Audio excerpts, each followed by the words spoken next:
nobody coming at nobody tough that's defending our shit. So I would be the one that would get on their motherfucking ass. You know what I'm saying? Uh, Back in the day, I told all Hebrew Israelites, if y'all can't prove it's no Jacob, who y'all call yourself Israel out there, if that motherfucker mythical, and y'all can't put no Right. proof on that, y'all gonna have to shut up around me. Right. Yeah. Mm-hmm. Yeah, I would put up shit like you used to be back in the day, them Snicker commercials, when it's like you need a Snicker and people be acting all crazy. Yeah. Right. Yeah, that's like they would have these some of our older actors acting confused when they didn't get that Snicker, they was hungry. Right. Yeah, I used to compare that to the Hebrew Israelites. Like, y'all niggas, we need a Snicker going around looking like that and talking about y'all, the chosen people and all that old cussing black people out on the corners. The fuck out of here with that bullshit. Hey, all right. Hold on for a second, King. We live.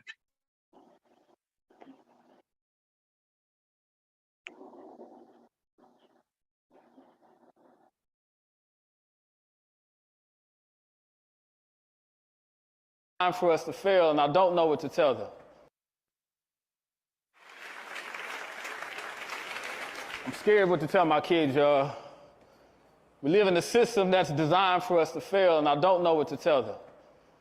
I don't know what to tell them. When they get older, they're gonna face a system that tells them, there is no you. There is only who I want you to be. From your latest cell phones to the style seen in your most recent videos to my implementation of what you call swag. If you can't brag about how many women you have or the $200 denim on your butt, you are worthless. Your purse is not hot if it is a fall edition and we are in the winter. And as long as your kids have Jordans on their feet, it is okay if they have to eat top ramen for a week for dinner. Your check is in the mail. You fail at becoming grown men, so you don't bother with your younger ones. Give them to me. I'll program them to Viacom. Have them growing up with a single mom and extensive rap sheets and ADD with no off switch and download a defense that is nothing but false self-confidence shown through them being overly aggressive. Your misguided women want nothing but diamonds and Fendi, or dreams of finding a professional athlete to pay for their lives because to them being a wife is not a lifestyle, it is trendy. Trendy to have like a little black dog carried around in a bag, the deconstruction of your black woman and man are going according to plan.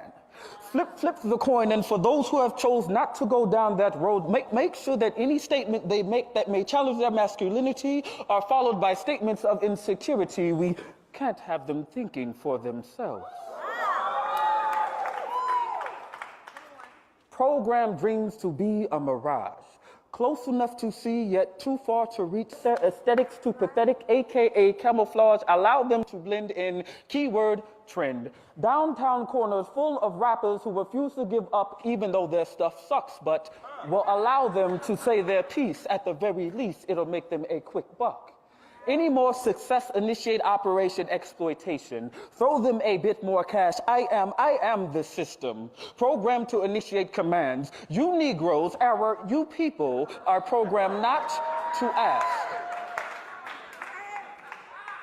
Empty vessels who have sold their souls a long time ago, and you call me robotic. I am the system.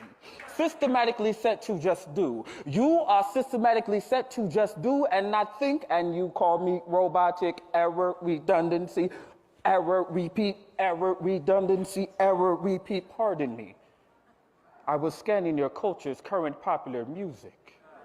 You want a cop to pay for killing one of you, but carry a no snitching policy in your own community, which allows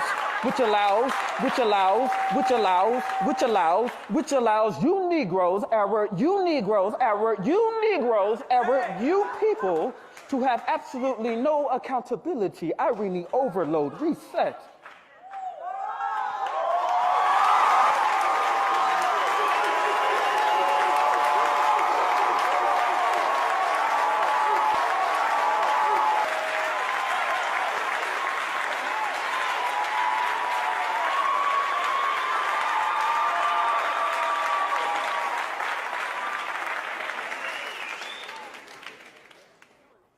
I am the system.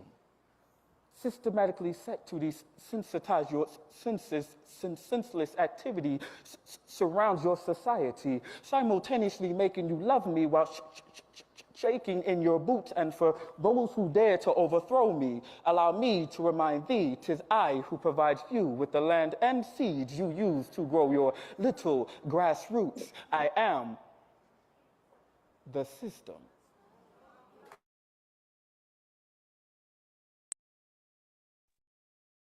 Peace, family. Peace, family. Welcome to Sankofa 180 degrees. We're back at y'all again. Thanks for joining. Okay. Hey, listen, man. That was a brother named Prentice Powell. Hey, man, he's real powerful little brother, man, young brother. I like that piece that he did, man. Hey, Eric, you want to introduce yourself, King? Hey, what up? It's Eric here.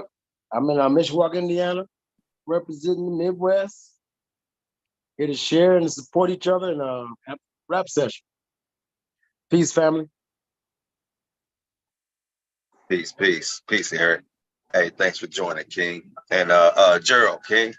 Peace to you, man. Introduce yourself. Brother Gerald out of Houston, Texas.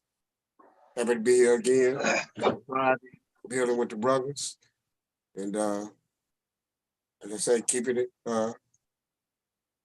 something constant, want to be, as I keep saying, want to make sure that I'm showing by an example, trying to showing that what we can do together. Power love, happy to be here, happy to be amongst the panel, Brother Eric, Brother Jamie. I know our brother Unc is traveling, so still sending a shout out to him. Power love, Unc. Safe travels. Traveling nice. Shout out to Unc. That's right. Shout out to Unc, man. Unc is was in what they call Sin City, y'all. In Vegas. City that's a city that don't sleep for real. Like he on his way back home, man. He had a ball, man. You know what I'm saying? Like Unc had a really good time, man. You could tell in his face, man. He had a really good time, man. And he needed that, man. He really needed that. He needed that, man. That was good for him, man. Him and his wife, the Queen Carrie, man. That's they both deserve that, man. See family like that, man. That's important. Really important. Shout out to you, Unc. Love you. Peace, King. Hey, man, safely get home, please. Already. Hey, man. So what y'all think about Prentice Powell, man? What do you think about that brother, man? What y'all think about him, man? That was powerful, man. Hey, that was sharp, huh, man? I mean, I like that. I've always liked that, man. I've had that for a couple of years now. Mm-hmm. Yeah. Hey, Joe, you like that? You like that, man? Oh yeah. Big on the spoken word as part of consciousness. Going back to the Last Poets, you know what I'm saying? Last Poets had a little piece like that dealing with our consciousness, that autonomous or something like that, automaton or something that they had one, just kind of dealing with the robotics of it is falling into that system, you know what I'm saying, of being sheeple, not white, you know what I'm saying? Whatever the shepherd is doing, we're being led by that senselessly. See it with some of our children now with the cell phone. You know what I'm saying? They're locked into that only. You know what I'm saying? Sure. Something that you gotta break away from, or first you gotta realize if you don't know what's happening, then it's natural, it's normal. But one has to realize that it's not normal, and you're being programmed. So to awaken, you got to break the programming. Most definitely. Right. That's right, man. That's right. A lot of spoken word artists kind of deal with different subjects like that to wake us up. And if you listen to their clips, I mean, spoken word artists. One of my favorite ones is Saul Williams. He's pretty cool. Yeah. Right, right. Hey, yeah, man. Hey, I like that, man. Hey, listen, man. So listen, family. Hey, don't forget, man. First Sunday every month, we do the children's book read. Uh, you know what I'm saying? Like family, it's really, really imperative, man, that we get our kids on board of our history. It's really important, family. I mean, listen, man, they literally changing it right in our face. Right in our face, man. They changing up the history. You know what I'm saying? And we really got to do something about that, man. I mean, we ain't, like I said before, just as you see people studying ancient Kemet, ancient Sumer, or whatever ancient cultures that you're researching, right? You know, you don't want this recent history of slavery to end up to the point where you're gonna have to research to find it, to find the truth about it. That's what I'm saying. You know, the stories are going to be out here because they're already telling you that the slaves benefited from slavery. You know what I mean? And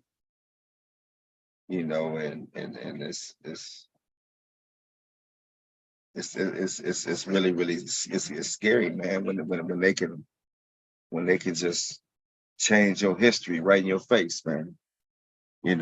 And we just sit back and say, okay, now when your kids come home and say, well, mom, dad, well, we know slavery wasn't all that bad. I mean, at least taught them something. They learned some skills. They got skills on how to, so when they got free, they could live on their own. You know what I'm saying? That's the kind of stuff that the kids is gonna come to you and say. You know what I mean? And and that's, they learned that. So they teaching you. This is what they trying to teach you. You know what I mean? You know what I'm saying? This is what really happened, Dad. They was, or mom, you know what I'm saying? Like they benefited. You know what I'm saying? I mean, so I what I'm saying is, let's just keep the history alive, the real history alive, and just know that our history go further back than just slavery, man. We didn't start in slavery. We didn't start in slavery, man. We go way back, man.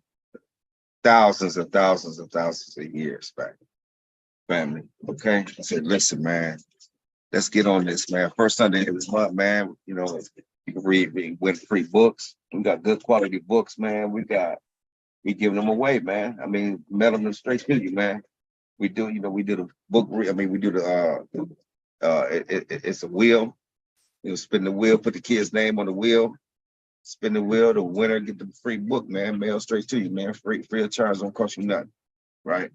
You know what I'm saying? All we ask you to do is have the baby read the next Sunday book read. That's all we ask, right? That's all, man. So anyway, man, family, it's Friday, open mic. I just want to let y'all know that that you could join in, come in at any time. I'm gonna put the link in the chat right right now. I'm gonna put the link in the chat. Hold on. I'm gonna put the link in the chat. Yeah.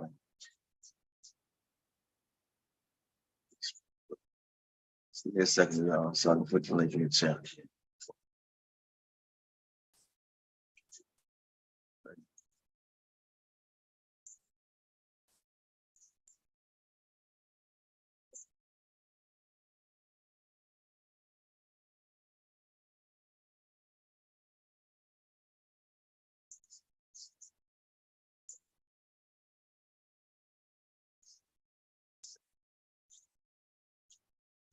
All right, family. The link is in the chat. You are more than welcome to to join. I encourage you to join the build. You know, we just building. You know what I mean? If you got something you want to say, man, go on in. Let's talk about it. All right, man. But and the link is there. Okay, so now, what I want to do now is I want to talk about the brother Gerald, man.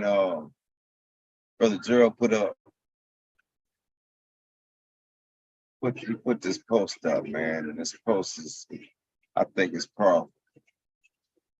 Hey, Eric, hey, this is what I was telling you. This is what I was talking about, though, King.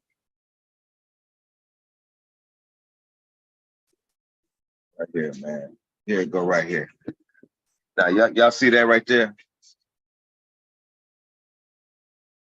The problem of human existence is the forgetfulness of the divine essence of the self and the identification with the body as the self. Now listen, man, if that ain't cold, man, what is that, man? Hey, man, I mean, just think about that for a second, man. Just give that like 10 seconds, man. 10 seconds. And then let's just get that 10 seconds, man. Read that like, a couple times and just let that marinate for a minute. And then Gerald, hey Gerald, hey Gerald, let's talk about it, King. Okay? Can we talk about it? Huh? Yes, sir. Yeah. Okay. Yeah. I know because this right here, man, that's. Do you want to expound, or do you and Eric want to expound? To tell about it, or do you just want me to go first, or how? Well, no, yeah. Let me and Eric go first, and then you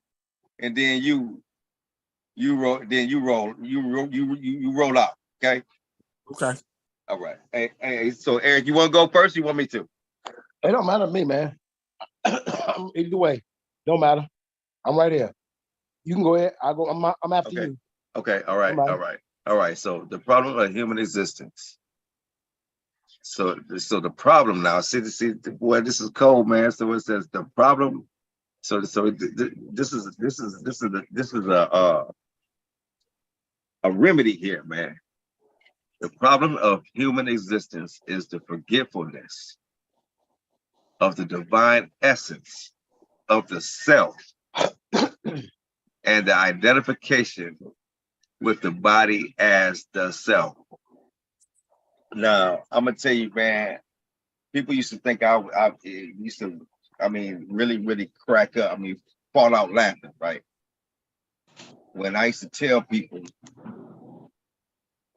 that self is real,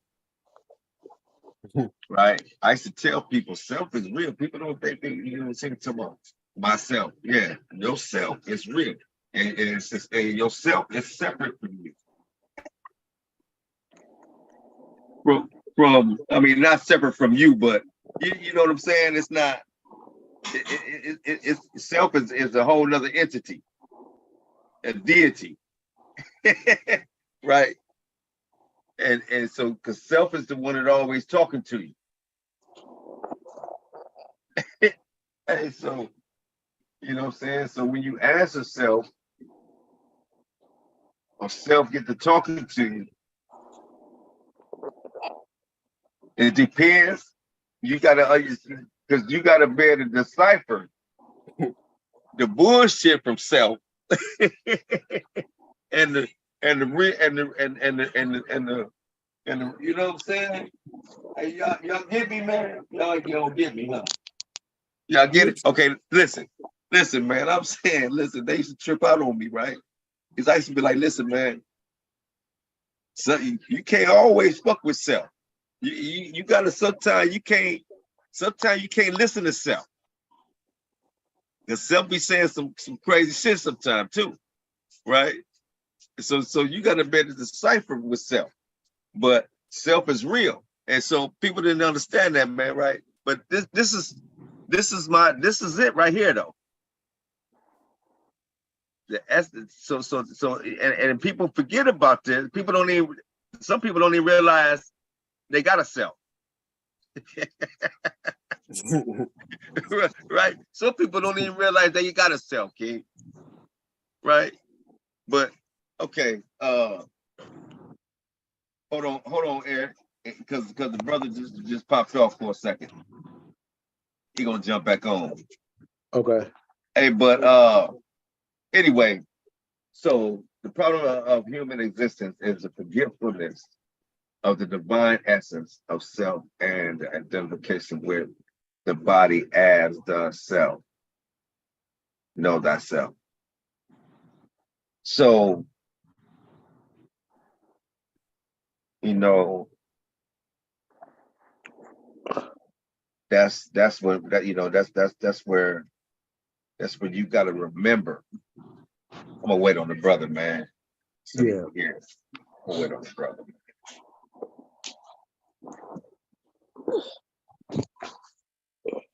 Sorry, family. Hey, the brother just jumped off. He must have got disconnected some kind of way.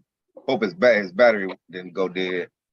A lot of times that's what happened. But Hey, while you doing that, I'm gonna step away for a moment. all right, go ahead, King. Refill my water bottle. All right. All right. No, family, all I'm saying is this, man. All I'm saying is this, man. You know, when it comes to these kids, man, like we can't we can't get mad about what these people teach in their schools, man, in their school system. Literally, it's their school system, so we can't get mad, right? We the ones wanted to integrate into the school system. Y'all remember that, right? So we got what we wanted, and so you can't be mad at what they teach in their system, okay? But what we can do is we can get to know this history, man. We can get to know this history, right? And show our kids, man, that we wasn't slaves, man. We didn't come from we didn't start out as slaves, man. You know, our history don't start as slaves. You know what I'm saying? Our history goes so far back, man, you wouldn't believe, man. You know what I'm saying? And we gotta show them this, man, so they don't forget, man. See, so they'll know where they, where they come from, man, and what happened, what really happened. You know what I mean? We don't want them, running around, telling you what they done taught them in their schools, man, because it's not gonna be the truth, right? It's not gonna be the truth, man. You gotta, and so that's why it's so important, family. Like they literally rewrite history right in our face, man. Yeah. But I was just talking about the kids, man, and all that, man. I wonder if the brother, man, I bet his phone went dead. I bet you. That's what I bet you that's what happened. Okay. But his phone went dead, man. But what you think about it, King? I mean, you ain't got to really say nothing about it yet. Hopefully the brother pop on. It don't matter. It doesn't matter. It don't matter, but I can wait or. Yeah, I'm but just it makes saying. sense. I mean, but that's tough. If and the problem, part of the problem with this, which is not a problem at all, but if you understand the quote, it's philosophical in its in its origin, its meaning. But then it makes sense. There you go. He coming back right now. Okay. Yeah. Hey, anybody hear me? Yeah, we can hear you. Yeah. You all right? Yeah, something had happened with my little T-Mobile service. I don't know what the hell's going on around here. Yeah. Hey, no, go ahead. Go ahead, Eric. Yeah, I was just saying that it's for us who understand divine and essence and self, it makes perfect sense. But for someone who's reading it and not knowing, they may not understand. But yes, the problem is with humans, you're so far away from understanding your own divine essence that you're not aware of that part of yourself, or that what makes you self. You're not aware of it because you've not been taught. It ain't been taught to you in that way. You've been taught to look outside self for divinity. Yeah, and that's what the organized religions does. They teach you to look outside self for divinity. Anything that's divine is outside of you. You're not worthy of that divinity. You have to strive for that. You're not born into that. So, but that is the problem.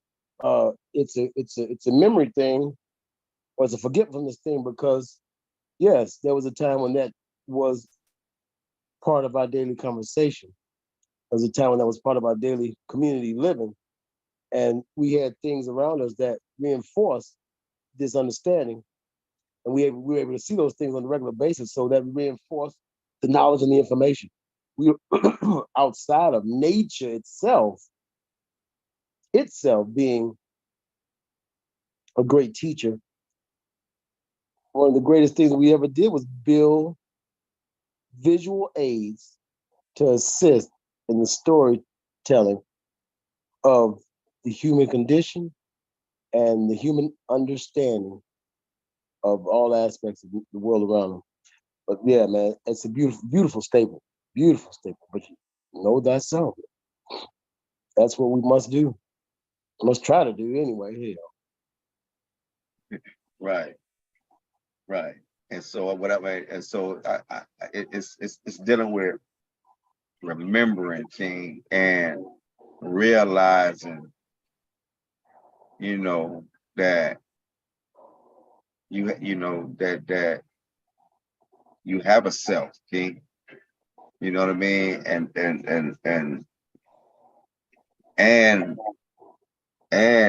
getting in touch with that self, King. Right?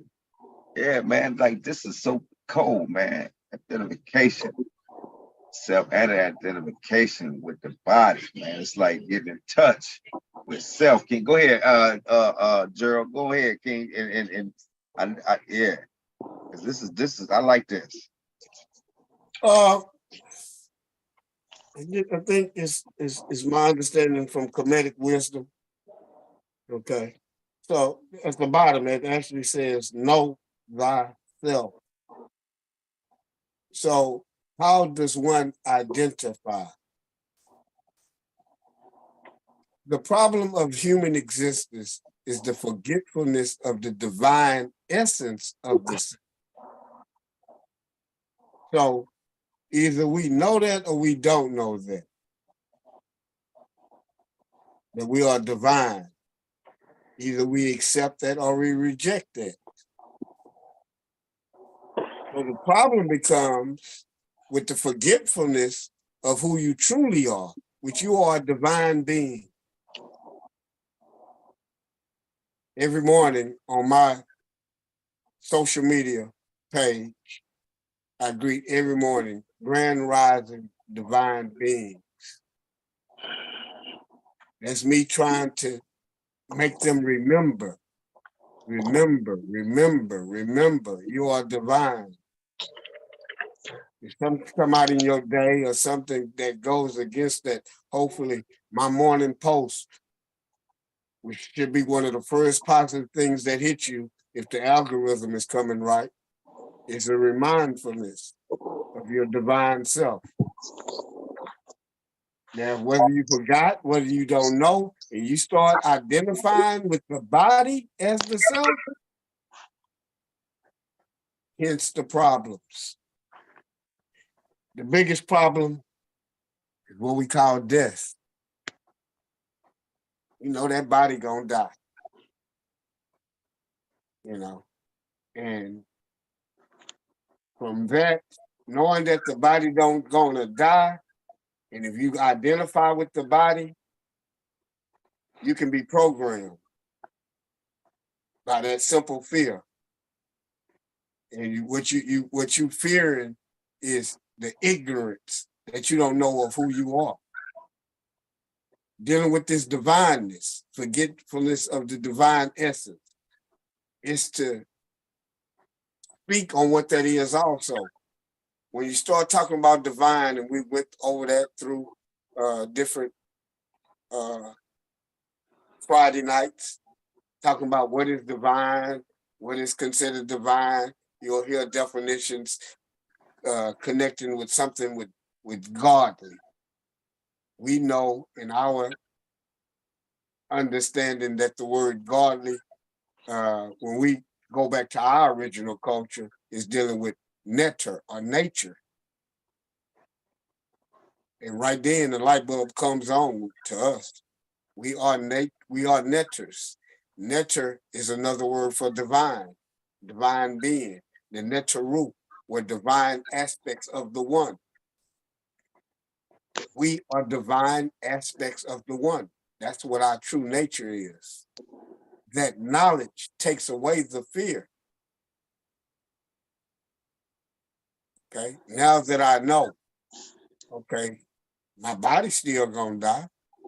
I still know that. So what's this process that will gonna happen when my body dies? That's when everybody hear about this judgment scene at the end of time.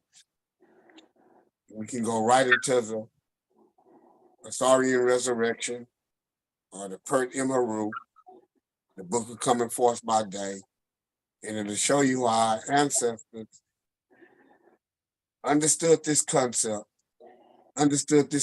about their heart being weighed, or their soul, or this divine essence being weighed against a feather of Mayat. And if you hear Mayat, you understand those divine principles, and tell you how they live their whole lifestyle. In balance, in truth, in harmony, in justice. These were the concepts of Mayat. These were the concepts of their divine being and how they should act, how they should live. And this is how their culture, this is how they were able to build their civilization, one of the longest lasting civilizations that we still able to look back into study, not just talk about. We can actually go back and visit and see because they built in stone. They left records where we can actually talk about if we choose to, even tonight. We can look at their wisdom. Okay? And again, as them being spiritual beings, a lot of those things that we're even looking back on is their temples. And when we look back at their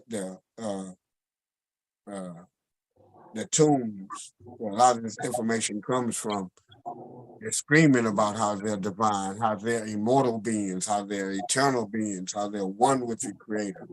You know, they will never deny it. And you hear them writing in their writings about, I have this knowledge. I am conscious of who I am. And it was not blasphemy for them to connect with these high spiritual concepts of what we now call God. They didn't have no problem saying there was one with the Creator. And within their spiritual teachings, within their knowledge, we know that there was no mediator to come to save them or to help them. This is something that they had developed within themselves. To know thyself was to understand that you were equipped with everything that you needed to fulfill this process, the becoming. You know, so as again, the identification with the body is an ignorance. Know that you are eternal. Know that you are one with the Creator. You have no birth. You have no death. You know what I'm saying? You coming into this world as a spiritual being, having a human existence. But that which is created will always have an end. Do not identify with any of that. Don't even identify with the world if it was created. But that's going on a whole different level. I hope that was a good enough explanation. You know, that's my explanation. I try to put out that type of information again to make us remember who we are. I was happy to, when I'm me running to try to figure out because one of the basic things when you come in is to figure out, who am I? What is my purpose? What am I here for? You know, so those type of posts or those type of proverbs are there to help awaken that soul nature. Your DNA contains so much information. Some of the stuff you think you're learning, you're really just remembering. It's all there. The concept of education is not to put something into people, but it's to draw what is already within. To truly educate someone, you really just let them realize what they already know. It's making them remember. The Asarian resurrection, when Asar is cut up into 14 pieces and put back together by effect, is the remembering, the process of us putting ourselves back together. You know, so it's there. It's just it's tools that are needed to raise us from that ignorant state into our fullest potential. As was said earlier about Eric, there are different techniques and tools that we use to open the mind. You know, the mind has to be open and able to see or free itself. Even now, when we talk about slavery, and we know that the chains have been, the physical chains off, still a lot of the mental chains, which last for much longer than the physical. You know, we're still trying to break those psychological chains. You know, and can't escape it by just drinking and partying and smoking and putting on clothes and trying to escape it. You have to dive deep. You have to check yourself. You have to figure out who you are, what it's about, what happened to us. You hear about we supposed to be so great about this history. What the hell happened? Was it a time when we was great? Are we still great? Yes, we still great. We were great. That was a small period, but it's some work that we still have to do now. Go back, retrieve what was lost. Sankofa, 180. Go back and get it. It's there. I was once lost. I once didn't know. Now you see me sitting there with a king on my shirt, a king behind me, RBG, red, black, and green. This is our culture. Unapologetic, unashamed, sitting here. Happy to be challenged, happy to be questioned, happy to have dialogue with any and everybody about it, about who we are, what we're about on a spiritual level, historical level, social level, you know, psychological level. No matter. We're built for it. Classic example of mind control. Yeah. Told her people that that's what she remembered. That's all she could remember when she grew up was this white Jesus. And that's all, she didn't want nothing else. And it's just an image. On that show, JJ had painted a black Jesus, which was Ned Thuano. When they found out who it was, they were upset because it was Ned Thuano. When the image that people look at as Jesus is just somebody's goddamn uncle, could have been a drunk, don't matter. You know, these are images, you know. But I think they were getting luck in that show. Everybody out of seen the show. I think they were getting luck and shit. And the family wanted to put it up. Then, you know, just like a lot of our black people do, pull out a couple of scriptures from the Bible that supposed to say that Jesus was black, you know, this, that, and the other. So do some cherry picking and you know, you can make it work. You know? So classic example of mind control when you look at the enemy, our sworn enemy as a deity, our sworn enemy as a savior. That's classic mind control. And Class. to say that you don't see color in your capacity to love, you know what I'm saying? But she was showing hate when that black Jesus was up. When it got to be black, we don't got to see. We don't got to have no image if it got to be black. You know what I'm saying? It all changes. You know, even with the black Madonna, you know, and child. No black people don't put that up. Hey, hey, Eric, what you think about this right here?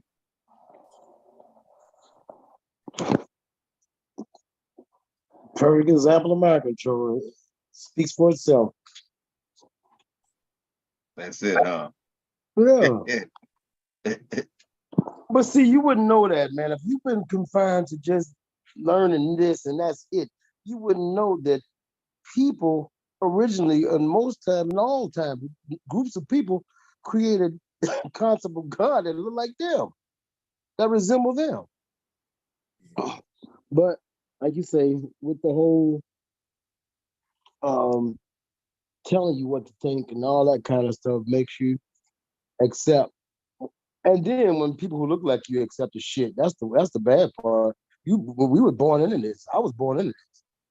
Somebody believing this shit. So at some point, I had to decide for my damn self because, man, please, all of us was born into it. All of us was. It was at different stages, like Carol said. Your memory, you begin to wake up. Your memory begin to recall, come alive. Mm-hmm. Things be starting to feeling real familiar to you and stuff. Yeah, just get the feeling right. Mel, I can do that. Right. And what you think about this one, Eric? Same thing, same concept. Same thing, right? Yeah. Same thing. I just forgot to ask you about it, man. My bad. What do you think about him? Well, I mean, it's the same thing, like you said. I mean, it's just about remembering, man. Like remembering, it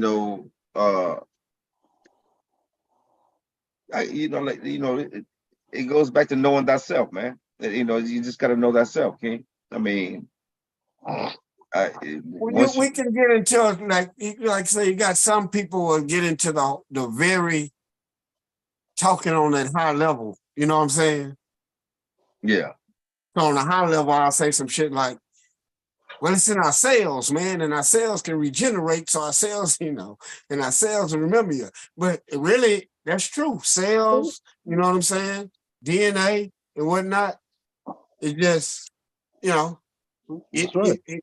is who we are. It's the becoming, and after a certain time, you can't reject it. The world turn. You're going against your true nature if you reject it. You're finna have some goddamn problem. You know what I'm saying? The acceptance, as I say, as you being divine, you being eternal. You know what I'm saying? This ain't just a one time and you scared, and after this it's just no more. You know what I'm saying? When you free yourself into, as again, getting into your knowledge of yourself, all of that makes sense. All of those become truths. You know what I'm saying? You don't think you some big shot by waking up. You know what I'm saying? It's what you're supposed to be doing. You don't think you special than nobody else. You know what I'm saying? Exactly. For he or she who has conquered the mind is best of friends. But for one who has failed to do so, the mind will remain the greatest enemy. Now, to me, that's self again, King. Right. That's self again. I mean, you asked me about that self, right? I mean, because self can become your greatest enemy, King. If you can't get in touch with self, King, if you can't get in touch with self, King, a self will can be your greatest enemy, King. Right. You are your own enemy. Ain't no outside enemy. In Whatever. you in your own damn way. Right. So when like saying, if your mind is into getting into things that you're not supposed to be into self-destruction, things that will destroy you, and you can't steal your mind and you can't steer it away to truth and what's right, you know what I'm saying? Then it's just a fact. You know what I'm saying? If you're gonna be controlled by your impulses, you're gonna be controlled by your urges. I want this, I want that. You know what I'm saying? If you can't discipline yourself, you can't discipline your mind. The discipline of the self and the discipline of the mind, say for instance, there's one overeating, right? Or whatever, that making you you gotta fast. You understand what I'm saying? Right. It's ways that you have to discipline yourself, and you have to have. I'm not finna go there. I'm not finna do that. I'm finna be sober. You know. Yeah. Without you got to discipline yourself, even though because your mind gonna want that, gonna want to do this. Man, shit, we can do that. You know what I'm saying? That's the cartoon,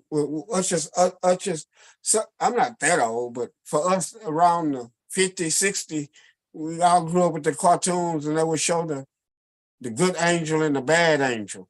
You know what I'm saying? Yeah. That's all in the mind.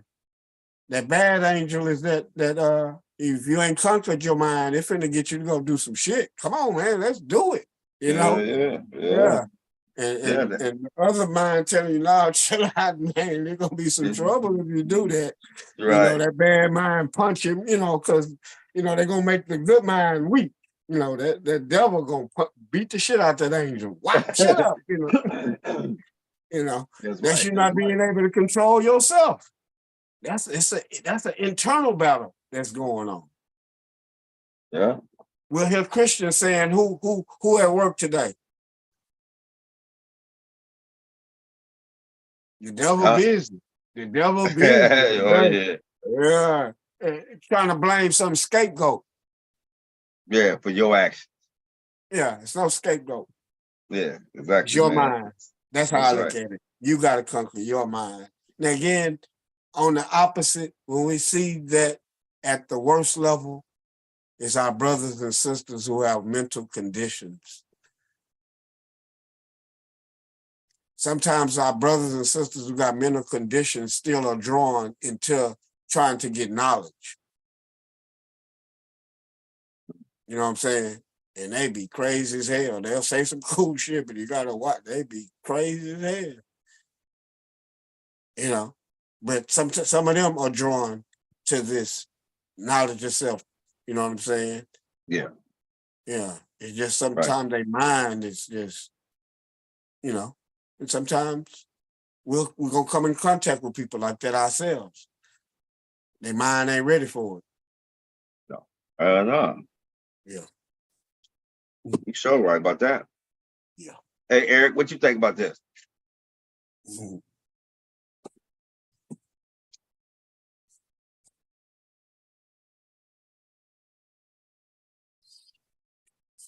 Uh-oh.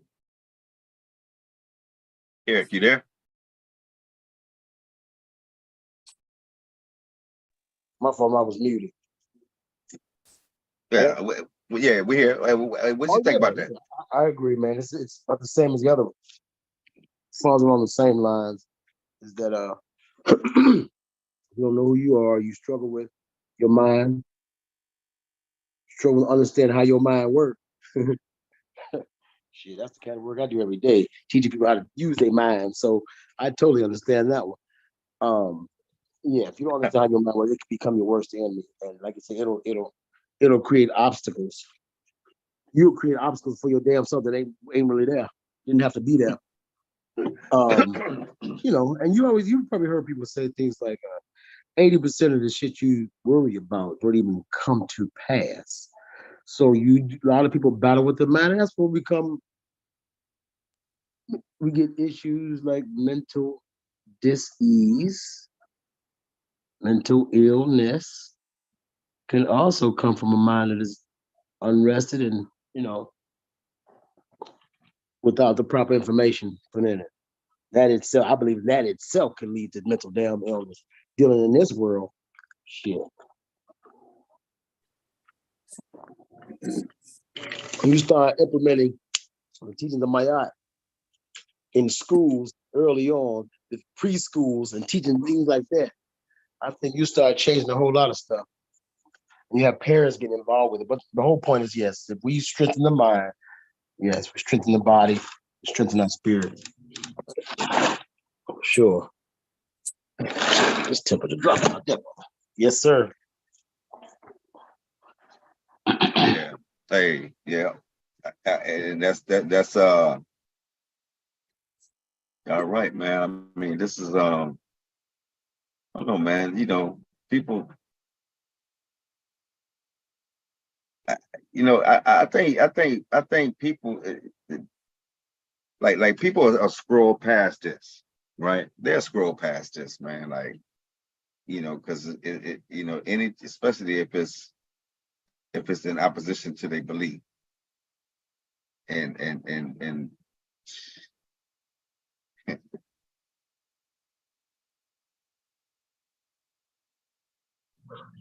so here's another one, man. I like this one too, right?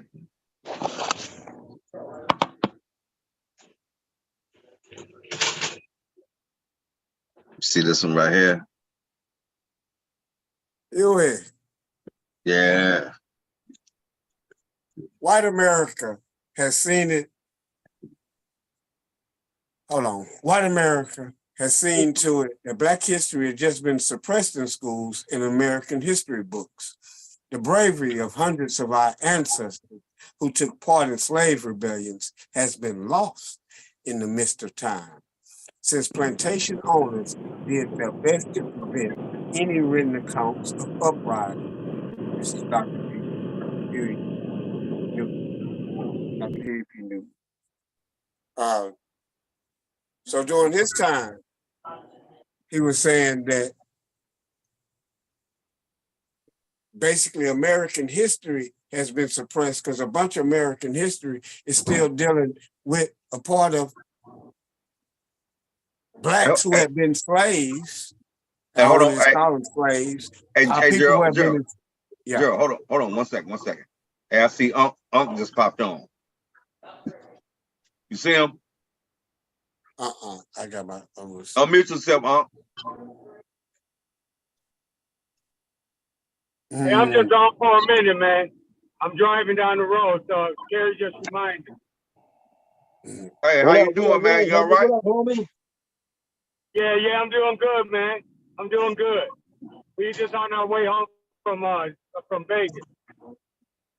Oh, that's what's up. Hey, just keep it moving, man. I'm gonna listen as long as I can. Okay, fellas. I'm here. Right. I will step away for a minute. All right, sorry about that, Gerald. Go ahead, King. Yeah, as he was saying,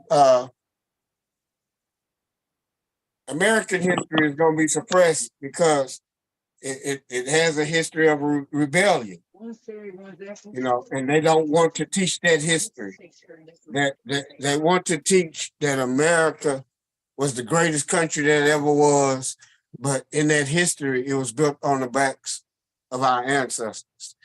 Our ancestors, as I've always said, fought back. So when they trying to do this new thing about everything was cool, I've always said right from the beginning, well, what they gonna do about Nat Turner? Nat Turner could not have existed. You know what I'm saying? With his uprising, Denmark Vesey could not have existed. With his uprising, Harriet Tubman could not have existed and went and freed, went back 20 times and freed all those people if it was that good like they talking about. So it's gonna cause them, somebody not telling the truth, But as I will always say, it's not when as he doing, he blaming white America, or he's letting us know. You are true. You are correct, Huey. White America has seen it, that Black history has been suppressed in schools. What is our solution to it? Our solution is to teach it ourselves. Whether we have to go get the books, whether we have to use these forums like we're doing, we have to bring out that information. Simple as that. They're not going to change because we know that that's what they're doing. They're going to make sure we have a solution. Our solution is doing what we're doing now. Power. And that's what I say too, King. It's like chess. It's a chess move, right? Just chess move, man. They made a move. Now, what we gotta do, figure out where they're going with this move, and then we put our counter in, our counter move, right? And so our counter move, our counter move, well, their counter move, their move was, or it has always been, to change our history, right? So our counter move is the first Sunday every month. We got children's book read. Every other Sunday, we got bills going. We got presentations going. On Fridays, like today, we got open mics, right? So this is where we can learn. Everybody teach and learn history. You know what I'm saying? And but again, King. Let's talk about what we're doing right now. What you doing? What you bringing up? What you mean? What I was just talking about. You doing the presentation right now, and you bringing up different what? Topics. Different posts, different memes, different. That's my way of just putting out information on a forum called Facebook. That even though our children are learning, it's a forum, or even if they're on Facebook, some kind of way that meme might get across their face. If the information you put out, the group that is open, Sankofa 180, for others that come in to see that type of information, is a forum that we're using and utilizing to get that information out, to teach more than what they ever thought would be getting out. They got the classrooms locked up, but that's not what our children just look for information. So a lot of people learn from Facebook more than they ever learned in college or any fucking where else. And right, it could be a certain group. A lot of people gonna learn from information that's been put in Sankofa that they ever gonna learn from anywhere else. They gonna feel comfortable with coming there to get their information. Mm-hmm. You're right. Yeah, I'll open up the floor. I see somebody want to talk. Go ahead. Go ahead, Gerald. Eric. Oh no, I was just agreeing. I'm good. I was just agreeing. Okay. Yeah. Yeah. You just showing an example of how we fighting against it, in our own little ways. We know what's going on, and we combating it by trying to put out hidden information. We're trying to correct misinformation that has been put out, and any new information, because new information is still coming out. So that's the process, and we bring it to different forums. We try to reach the masses of people that we can on the forums that we can use, you know, without, you know, coming out of our pockets, man. Instead of clowning and gossiping and shit, we try to flip it to teach and reach. And that's it. That's power of love. That's right, man. Cause like I'm gonna tell you right now, and you know, we fighting like so many battles though with this, King. You gotta think about this. Because you got people, man, that don't don't, you know, won't have any affinity with Kemet.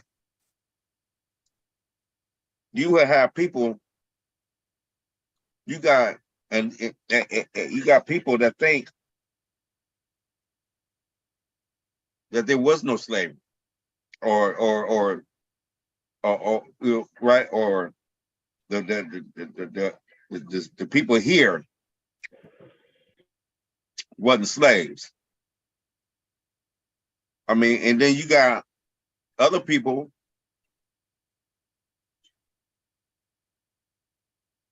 that's teaching different histories, man. That you right, that ain't, you know what I'm saying, that's not teaching Kemetic history or Nile Valley culture. Right? Right. You got people that think Sumer was the first civilization, bro. You got a lot of people that think that. You got a lot of people think that moved in Atlantis, right? They you know, they you got people that's teaching this history. Right? And you know, and then you got people teaching the American history, you know, their version. So you got so many different fights that that we have here, King. Because when we push this, when we push this, like people, they look at it and they roll right past it, King. They don't look at this and really let it set in, right?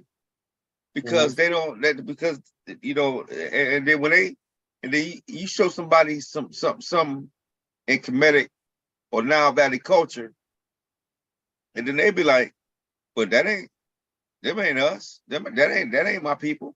I'm not an African. You got those people. You got those people, King. And so we fight so many battles that it's all, bro. We outnumber.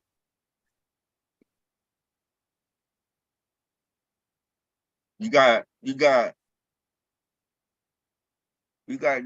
dudes, the Hebrew Israelites. All right. They think their history is the real true history. And they shit knew.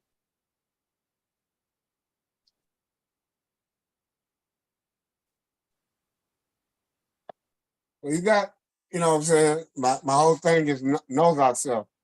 Knowledge, you know. Again, you got a lot of them might be in some believes ourselves shit, you know what I'm saying? And it's what they believe. You know what I'm saying? And I can't knock that if that's what they doctrine, but I'm on some knows stuff. You know what I'm saying? So with the knowledge that I have of myself, by anybody saying that they're not African when humanity is African, that's just ignorance. You know what I'm saying? I might play with them for a while, but they stuck into saying that they something other than African. It's just ignorant. The science don't lie. DNA tells us that we shouldn't be arguing about that no more. This identity thing about who black people should be, you know, that's that game. You know what I'm saying? You know, you can't make nobody be nothing. You know what I'm saying? But once you want to say that you the Hebrews and your history is from the Bible, then we got a problem. You know what I'm saying? Because y'all keep putting Kemet up in there with that. And Kemet don't got no confirmation about y'all like that. So somebody lying, and it's y'all. The Moors and that whole thing about, them having some kind of connection with America, and white people see them identifying as Moors, ain't gonna treat them as black because we dumb and we call ourselves black, and that's why we got everything done to us. That old nonsense. You know what I'm saying? That's silly. Like you can throw up a Moor card and the white people gonna say, "Oh, okay, he know his history. He's civilized. Leave him alone." You know? Right. Yeah, it's just, Right. yeah, Ah, it's just silly. But I've seen people take on that count and whatnot. Uh, Romantically is the Pan African thing. Okay, Pan African is a romanticized type of thing. All black people together, blah blah blah. You with me? oh We yeah. would hope that people would do that. It ain't really like that. There's only a few of us. Really, when you start talking about Pan Africanism, you start talking about this Kemet thing. That's never gonna be big people. We're not looking for numbers when we're dealing with that. You with me? You're dealing with a serious group of people. When you find a true Pan African, he's a serious. When you find a true person that's really into the knowledge of stuff, they serious. They don't care about a whole lot. They don't plant seeds looking into the future. They got the wisdom, they got the tools and whatnot, but they've done been through it and they know the people conditions and this, that, and the other, to where I haven't seen them on no big rah-rah trying to rally the masses. You know what I'm saying? You'll end up getting mad at your people because your people ain't ready at that level. So you always hear me saying, work with the ones that's up. Don't worry about the ones who not, because they'll piss your ass off. And realize at one time that you wasn't gonna be with it either. It just being okay with it. You know what I'm saying? Uh, Making sure that you stay true to what you're dealing with. And if you find out it's some bullshit, denounce it and get out of it. You know what I'm saying? Some charlatans in this shit too. You know what I'm saying? A lot of those people that's into those different things, they're being tricked by charlatans. You know what I'm saying? On some feel good shit. We don't gotta lie. We don't gotta pump up nothing. We are who we are. And that's just that with me. I ain't trying to make our people greater than what we are, nor will I deny the greatness that we are.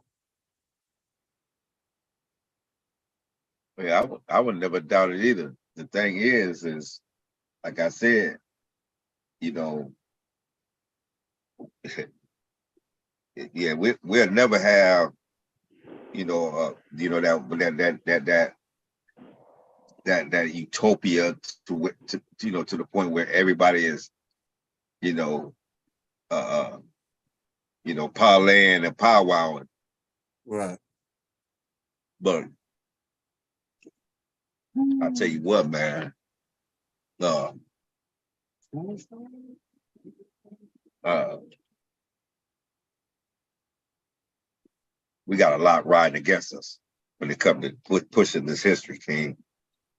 We do, you know. True.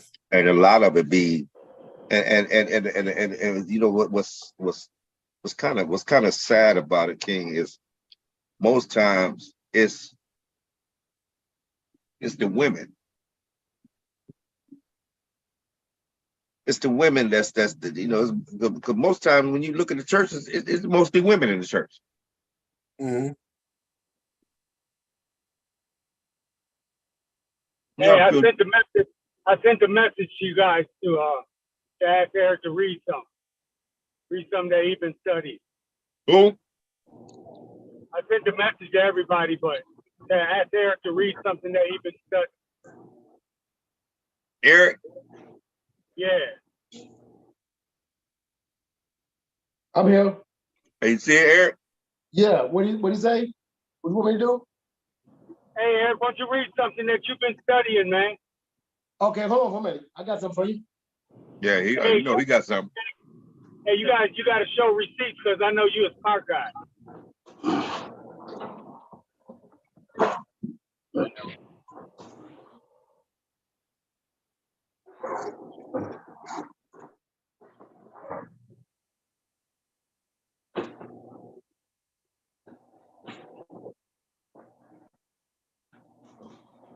I've been studying a few different. I'm all over the place, man. But I'm still. I've been highlighting some stuff out of this book by. I think I showed y'all this book before by Michael Bradley. Y'all hear me? Iceman. Yeah. Mm. Hey, turn your camera on, Eric. We can't see it. Okay, hold on. All right. Because I'm get my clothes ready for tomorrow. Okay. Can you see me? I got to turn that filter off. Hold on. Can you see the book?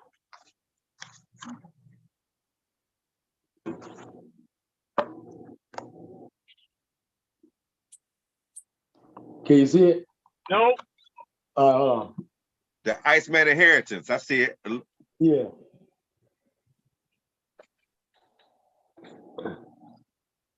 Yeah. Okay. You're in the Milky Way. That's right. That's right. But yeah, let me get something right here. Did I read some out of this book already? I remember you said you had it. Yeah, I don't think you read out of that one. You read out of that big one that you had just got in the mail that day. Okay. Well, Michael Bradley is talking a little bit about the Look. All right, can you hear me? Hey, Gerald got the same book. Okay, yeah.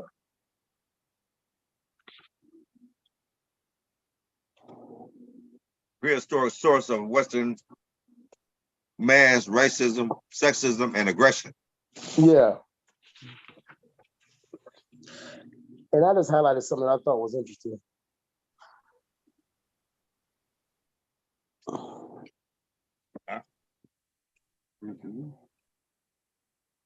All right, let me pull something out of here. Okay, I highlighted this.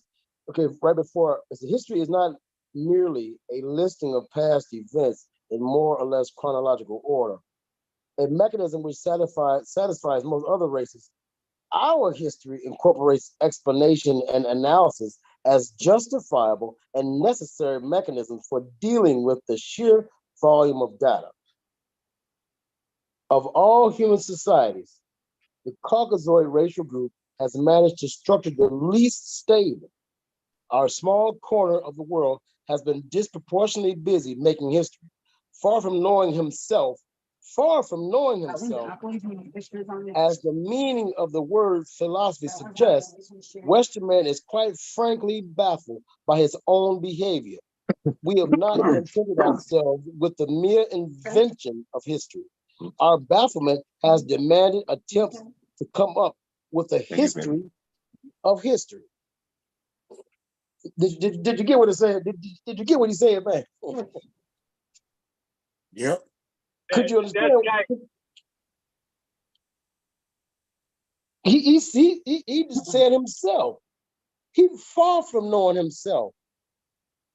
Far from knowing. He ain't been on the planet long enough. He really disconnected. But that speaks volumes. So here again, we've allowed somebody of that nature to tell you who God is and who God isn't, what reality is and what reality isn't.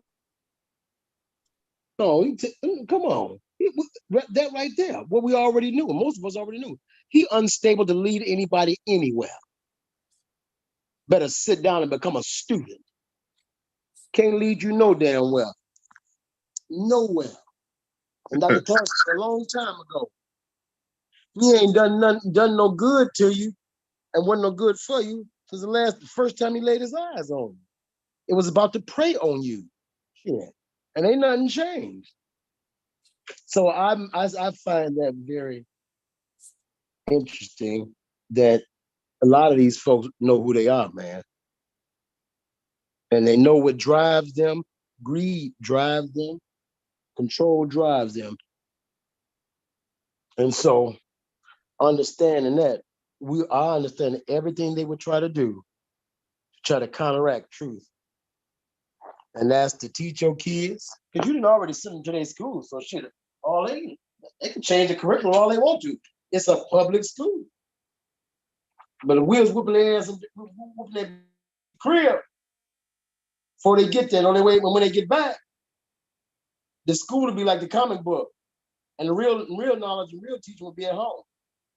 But we bought into that trick of letting them teach our kids. Shit, not the same one who enslaved you. Shit, don't do that. Don't leave it up to them. Never. So, yeah, but that's it. I can keep reading if y'all want some more. Come on. But that was it. The best part of that book, Eric. I want to say something else before I go. What'd you say? You know what the best part of that book always was to me? What's that? The only reason I really bought the book. Uh-huh. I don't know if your book got the introduction with Dr. Clark? Yeah. Yeah, I got it. Yeah. When you read this from Dr. Clark starting off at the beginning, it's like I was confused. Yeah. Dr. Clark is talking nice about this man, but just tearing their ass up. For like 4 pages, he destroy them. Yes, sir. Right in the introduction about the inferiority complex and this, that, and other. So I remember I used to always, kind of put out Dr. Clark introduction and showing that, this damn white boy let Dr. Clark put an introduction in his book. Yeah. Dr. Clark just, it sums up all the things that he's been saying about who these people are. As you watching with and trust anything that they say. You can understand why Dr. Clark was so mad because he know their history. He know who these people are. That's right. And he wasn't the only one.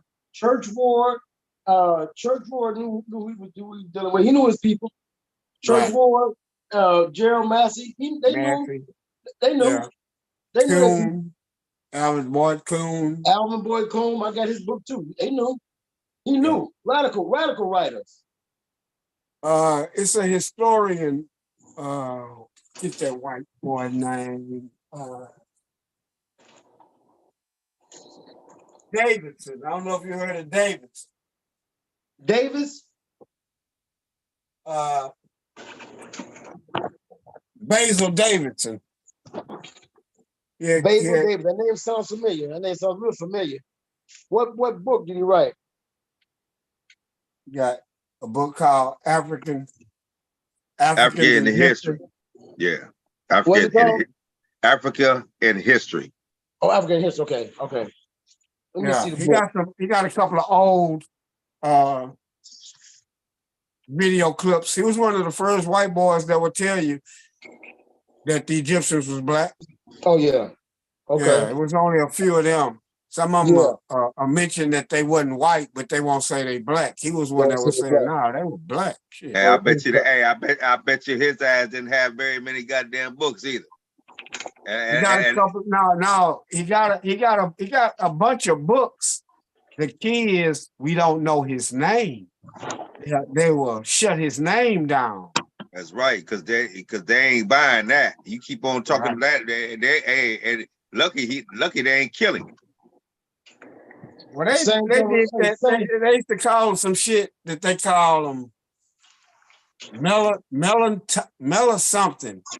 When a white man would tell the truth about African and they think, oh, you got this love, just like a nigga lover and all that kind of old bullshit.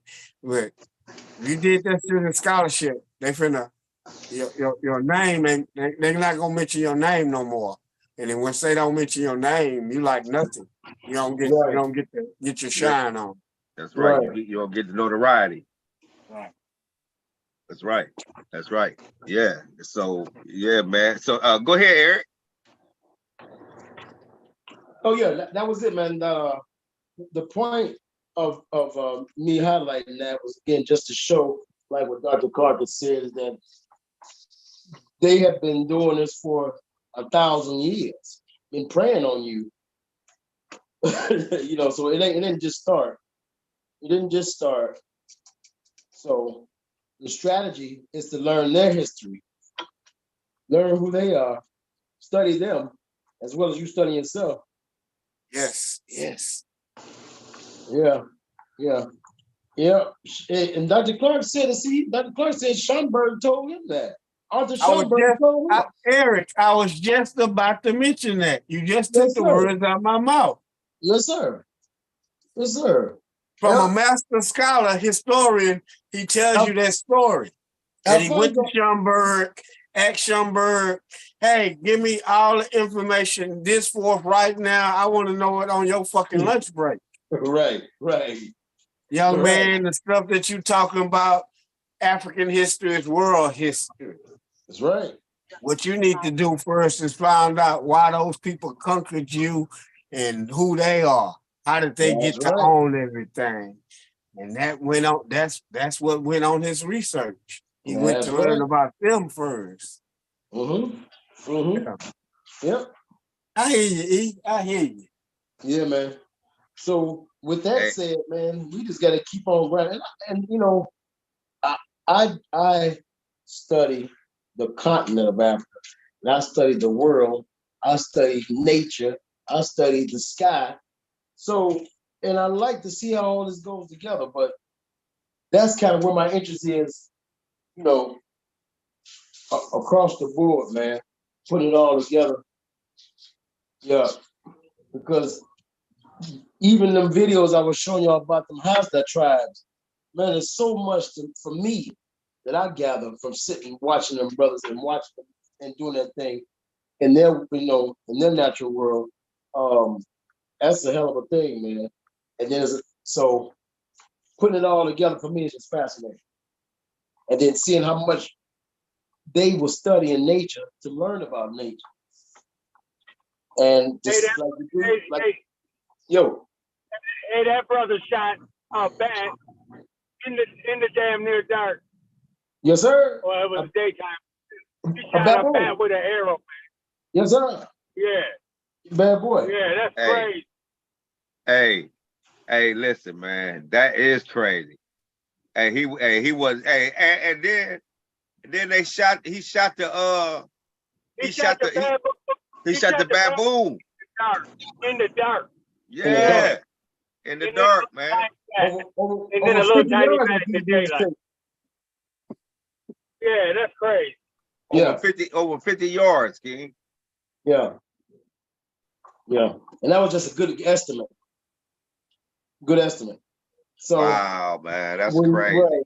And so when for me, fascinating, even watching nature, man, watching these spiders spin their webs, watching just all kind of stuff, that in itself puts me back in the place of that African watching the natural world around him and learning and applying what you watching to your life. You can watch a spider web long enough. I bet you learn something about your damn life. I bet you will. You sit down and watch some ants building the nest and moving the damn shit around long enough. You're gonna learn something about organization or something, or you're damn fool if you can't. But pay attention to it. But see, that's what it do. You pay attention, then you apply it to your life. I recommend y'all, if y'all haven't watched that one, it's a 3-hour video, man, but goddamn it, it's worth every minute of it. That Great Pyramid, the Great Pyramid, the K was it 20? I think I put it in the link one time, but that kind of gives. Yeah, that's one you sent us, right? Yeah, if y'all ain't watched that one, man, that's one you sent us. That talk about pi and phi and how that came about, and man, look, you talking about some amazing shit. Because that concept, what we was thinking, they was bringing 2 or 3 ton blocks 100 miles up the river and all that. No, you got to check that out, man. Check that out, and let's have a discussion on that one. Like I said, that's a 3-hour piece. I watched it about 6 times already, so that's how fascinating it is to me. And I learned something different every time I watch it. But a French guy put that together, man. And it's interesting how when we go out this country, man, information is different. How they put it out there. Them Germans, you see, in other countries, man, they don't play about giving you that information about us. We just still playing with it. These folks over here trying to hold stuff down, but no. France got the whole piece out there for us, man. Yep. But yeah, if y'all get a chance, check that out, man. Let's have a discussion about that. You said France got what? France, the France is allowing the information to be put out there free. This is a free video. The French guy, I would just say he's from France. Well, he's a French guy. Okay. He's the Okay. producer of the movie. Yeah. But he's on location, man. It's some parts of Africa and showing some stuff. So I would recommend, without giving anything away, he talks about how the pyramids is built and how that applies to everyday life.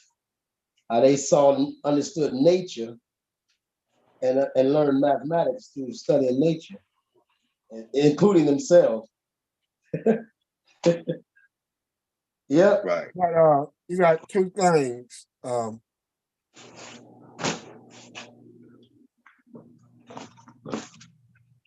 First, when you keep saying about the French, right? Yeah.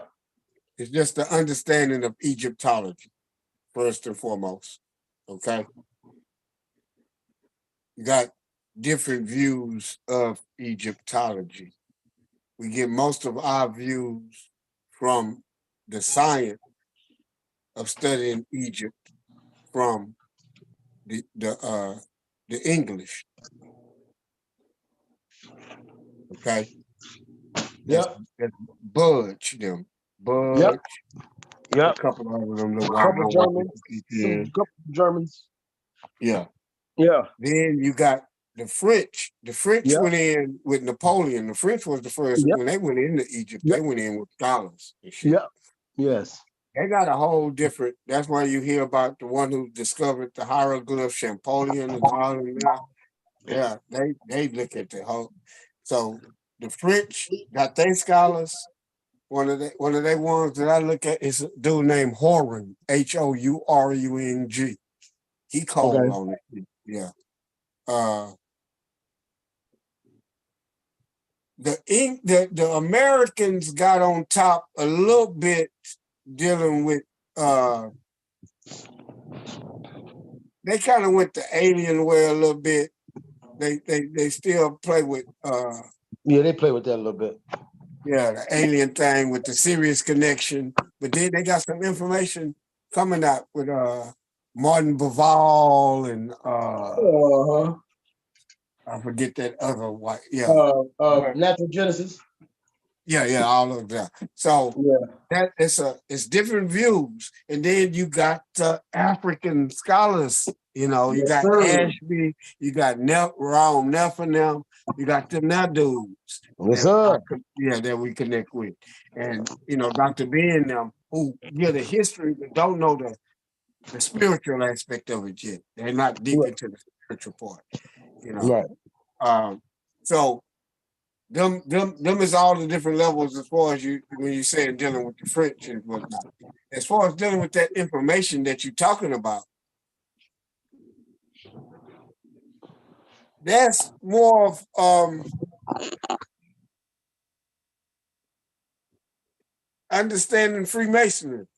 You know what I'm saying? Well, understand the origin, where they got it from. Right. So when they keep trying to say, well, they already proved that there wasn't no slaves, because they had the builders. You with me? Yeah. Even when we look at them pyramids and all that there, and we say, well, damn, from this here dude, they wasn't built, they didn't drag no stones or nothing. They had this certain compound. Imhotep figured out this fucking certain compound. That's right. Yeah, that was the secret to build. him understanding and having that. So again, you always hear we were some secret to people. You know what I'm saying? We used that, and then people left out. So not just the pyramids, but all them shits all over the world is where Black people took that science and took that information. That's right. See, today when they build these skyscrapers, it's you gotta know the science and how to mix and blah blah blah. Just because you know how to mix concrete don't mean you're gonna put no skyscraper. Yeah. Don't mean that. Yeah. So it's a whole bunch into that. Check that one out.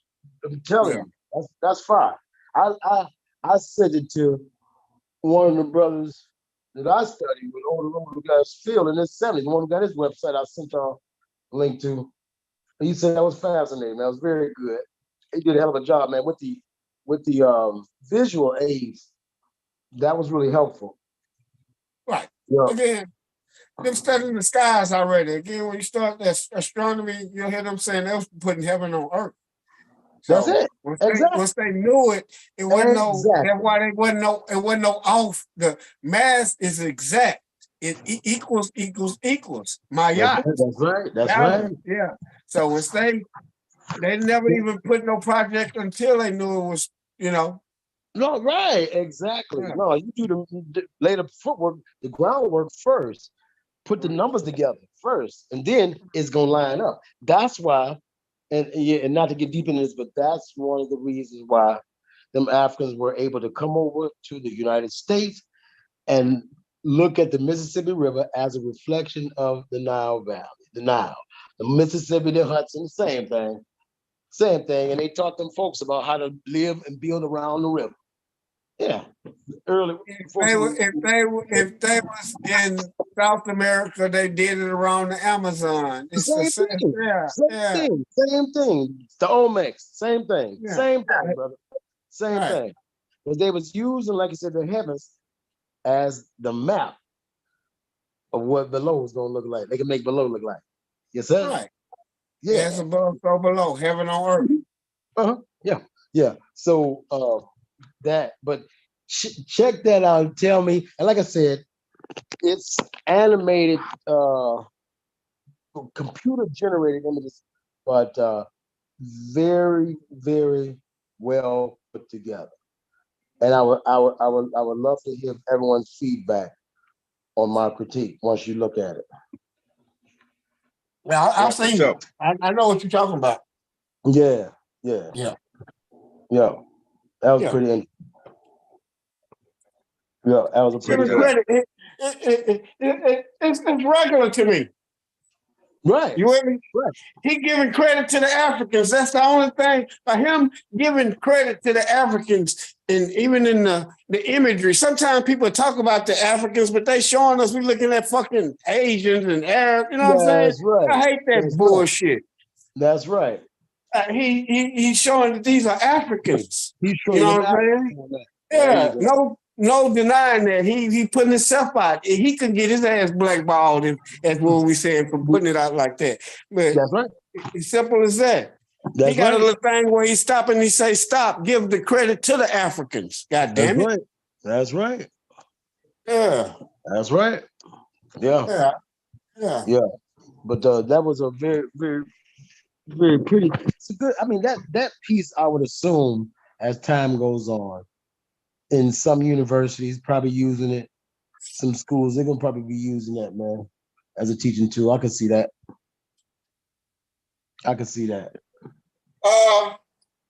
The hype about it now. You with me? Mm-hmm.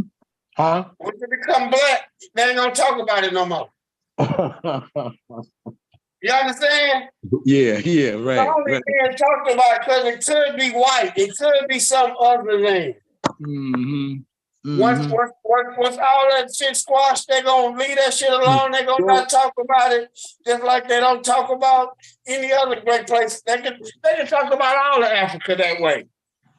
Exactly. We look at any part of Africa as far as this shit is great, man. Everywhere. Zimbabwe, so they just gonna start talking about it.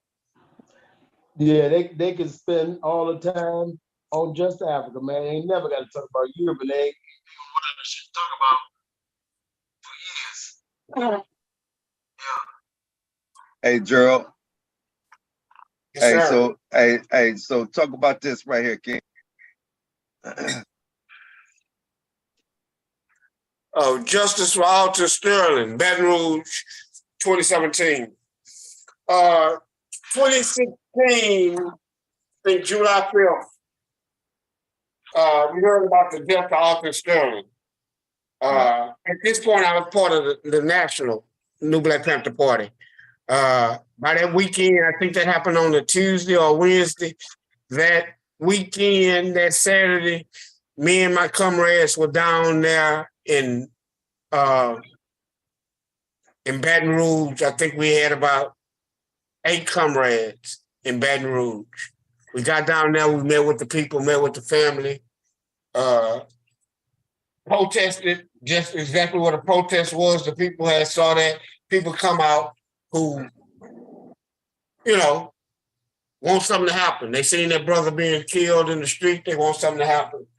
Our goal was to go down there, and we know that there's going to be people who's reactionary behind it, but we want people who want to do something else, who want to do something more. So we end up going back the next week, and we opened up a chapter of like 25 people, 27 people. I had to show you the picture of that, one of the biggest chapters ever been opened up in New Black Panther Party history. And I was a part of that. Awesome. Nice. That next year, that's 2017, we just went back down, I think dealing with his anniversary. And took, that's all, it's maybe 2-3 people were there for the year earlier. Now, I know for actually 2.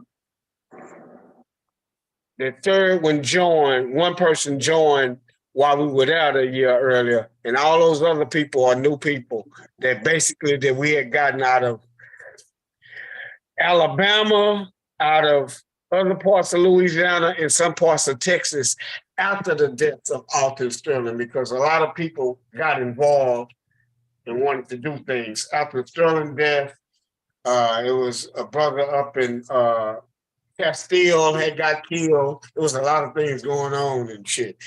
Mike Brown had been killed earlier, I say. So people was like, hold the fuck on, you know.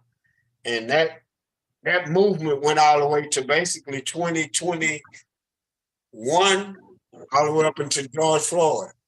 So that's me. A couple of my part of the organization that I am, and a couple of comrades that got together to go pay our respect for Alton Sterling, letting them know that we hadn't forgotten. You know, Black Power. Yeah, that's beautiful right there. That's really beautiful, man. I just wanted to shout out to Alton Sterling and the family, and everybody that supported them, man. That was very, very thoughtful, man. Yeah, we was their family ended up kind of splitting over all that there, man. I don't know how it is now, but during that time, different family members wanted different things, and they split that family,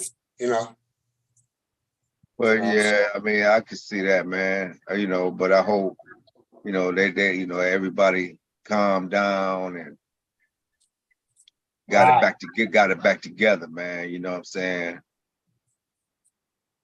I know they didn't get justice, but they ended up getting a settlement of like $4 million. I think that may have happened maybe a year or 2 years ago. They finally got a settlement. They never got a trial. The people were never brought to justice or nothing like that there, man. Oh, man. See, that's I got a question. That's it. Go ahead, King. Is there a remedy? Do you think there's a remedy to reduce the amount of police brutality against Black folks? Do you think that there's a remedy to reduce that to 0? No. Not to 0. Okay. But but there's a way to reduce it.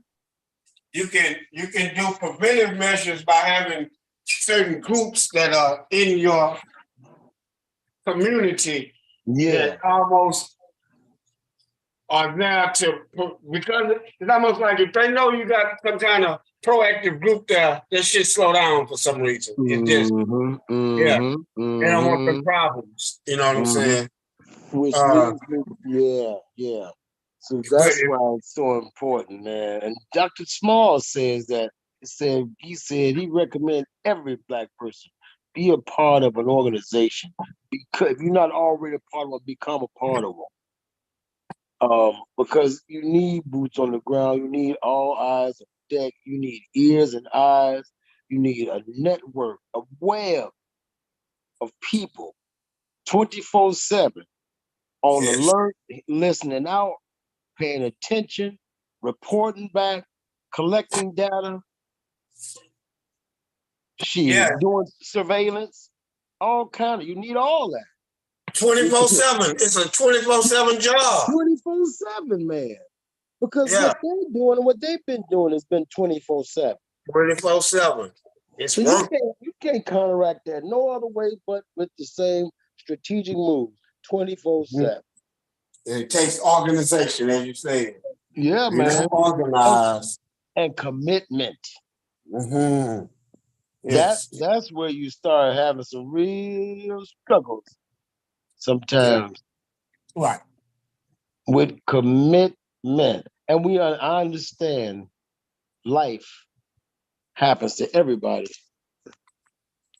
But boy, outside of that, you have to value what it is, value it enough to be committed to it. And once you got that, you could have some, but boy, it's hard. God damn, it depends on where you're at, man.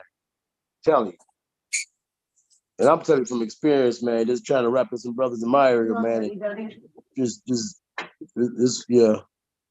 Getting committed to just commit to, it's hard. Oh, yeah. It's hard.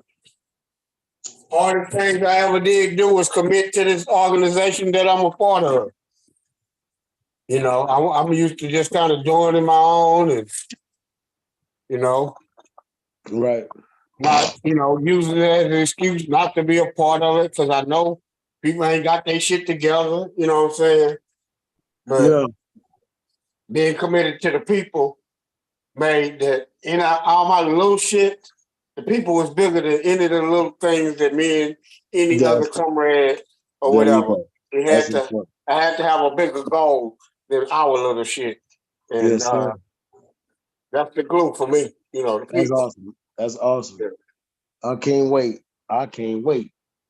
Get with a band of brothers, bro. I'm telling you. Hey, I'm telling right and not like we are. I appreciate this. I'm saying, physically, Right. Yeah. So I would say that there's a way that I think that there's a remedy to slowing it down a lot, and that would be if we all got $1 million or plus life insurance policies, right? And then if the police would implement an insurance policy right? So some kind of so this policy would be that you will have you get so many you have to have insurance on right, and after so many incidents, what happens is your insurance goes up or they end up dropping your ass, right? And if you get dropped, then that means your job, you lose your job.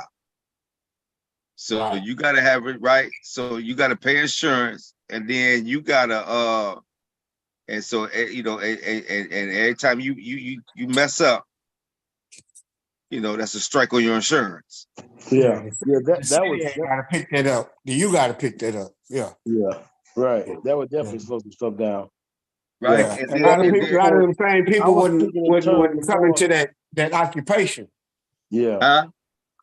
I It'll was speaking stop more. people from coming to that occupation full of Oh yeah, it BS. would. Yeah, sure Because would. because at that point now you are Accountability. yeah, you got They you're accountable. got quantified immunity the way it is now. So But with see that this immunity, you gotta, as they say, they don't go out. You gotta prove the intent that they going out to kill somebody every day, and you can never prove that. It's hard to prove that intent. You know what I'm saying? right. If they got up and said they were going to go kill somebody today, but their Yeah. actions and how they treat black people and their policies and stuff show that yeah, somebody gonna get killed. How y'all goddamn police and motherfuckers? What the fuck? But if we get $1 million plus life insurance policies, hey, I'm trying to tell you, they gonna stop. Somebody gonna stop because insurance. Hey, I'm telling you, they gonna get tired of making people millionaires, man. Right. They're gonna get tired of making millionaires, man. Every time you kill a unarmed, melanated brother or sister, hey, you know what I'm saying? You coming, the sister got $2 million policy. You know what I mean? The brother got a $2 million policy. They got to pay that out. They got to pay that out. Right. It's taking the blame off the citizens. What you're saying is basically, say for instance, somebody get wrongful deaths and whatnot, and they get convicted. The city got to pay that. So it's basically the taxpayers got to pay that back. Not that, you know what I'm saying? That police department, which is part of that city, if they get found negligent, that fall up under that city. The city can get mad and try to change their police department, but they finna be the fucking ones who pay them goddamn whatever happened. Yeah, but they're insured though. They got insurance though. So just say for instance, they get sued. You sue the police station. That don't you know what I'm saying? That come out their insurance company that the insurance companies. So something they come out of somewhere. I ain't gonna say where it come from because I don't know. They come from the city. They come from the city. And what the city get mad about them being, it's like when they win them cases, the city got to pay that back. It's the city is held accountable. Thank you. It's crazy. It might sound crazy as I'm saying this, but what I'm telling you. No, you're right. The city responsible. Yeah. So it's almost like all them cases and boom, boom, boom in a certain city and the cops be acting bad. Yeah, that city, you know, that's why they got supposed to change their own. They got to get them cops up out of there because the cops is costing their city money. All right, that's what I'm saying. Yeah, it's not profitable. So that's what you hear people saying now. Man, what y'all doing is not even profitable. How y'all the shit that y'all doing is backwards in all ways. You know what I'm saying? Mm-hmm. The money that y'all even using when y'all trying to get these criminals free, it shouldn't even be used on that. You know what I'm saying? And I'm gonna step away to the bathroom for a minute, fellas. All right. And George Floyd was the first one that changed all of it. It's been a change with George Floyd. Okay. Yep. Before George Floyd, you never had them testify against their own. It was what they would call a blue. They would not testify on their own self. With George Floyd, they had his commander testify against him. That's how he won his case. Even before that, they wouldn't get fired. It was, you couldn't fire them. That's why they would go to the desk yard, get that and the other. If you fired that cop could sue you. You with me? So it's almost like they had the cops had to protect them if they was part of the union and this, that, and other. I don't care what their behavior was. You could not fire them. Now they starting to fire him. If that cop get fired, then his ass in trouble. But if the cops still stay on the case, he gonna beat that case. And again, I'm only saying this because I've been running around these cases back and forth, and it's like, damn, if they fire that cop, we got a chance on getting some justice. If they don't fire that cop, that immunity shit gonna kick in. You're not gonna get no conviction. Family finna be living crazy as hell, crying. And that's just the law.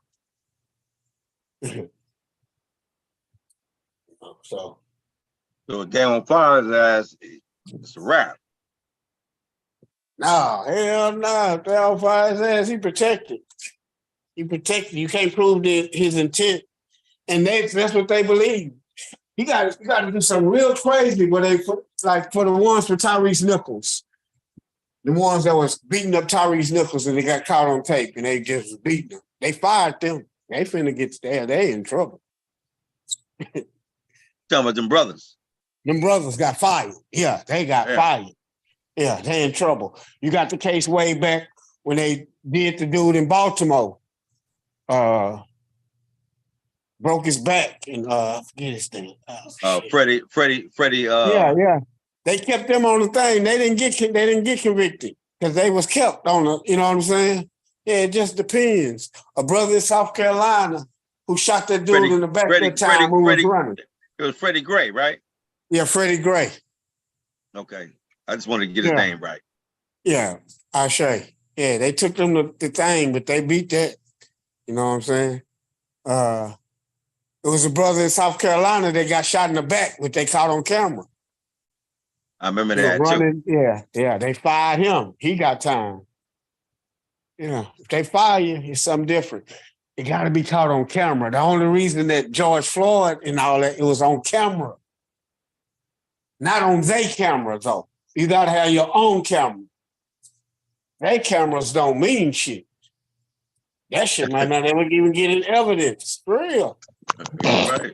We could be not seeing it and it on TV, but they don't mean it's gonna go to trial. I just been part of all this kind of shit, Jamie. The shit is wild what they'll do to us, man. Yeah, we've been seeing the shit, knowing that it happened that way. If it's not admitted in evidence on trial, it didn't happen. You know what I'm saying? It ain't happened. Yeah, and they'll keep all that shit out. They fights to keep that shit out. Might not never know what happened to your loved ones, and they got the shit on camera, on their cameras the whole time. Mm-hmm. Yeah. Yeah, destroy that shit. It ain't even caught. It ain't happened. Yeah, you're right, though. You're so right, man. They're saying it's some crazy shit, some cold shit that they be doing, man. I've seen our people. I've been fighting with them myself. I've been seeing some of the cruelty. But as Eric say, you need somebody on all positions, man. This a full-time thing, man. Yeah, on all shifts. Because they got somebody playing chess. As soon as you make your move, they gonna make a counter move. They ain't gonna cry. They ain't gonna scream. They ain't gonna get emotional like us. They gonna make that move.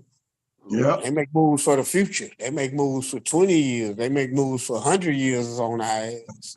Yep. By the time we catch up to that play, they already done made another move. Well, you know, we catching up to. They already on some other shit now. You know? Yeah. Well, you know, we started out 400 years in the hole. We started out in the hole 400 years. No, it was more than that. Well, I'm just, yeah. Erasing. It started by them erasing our memory, erasing our history. We still got that.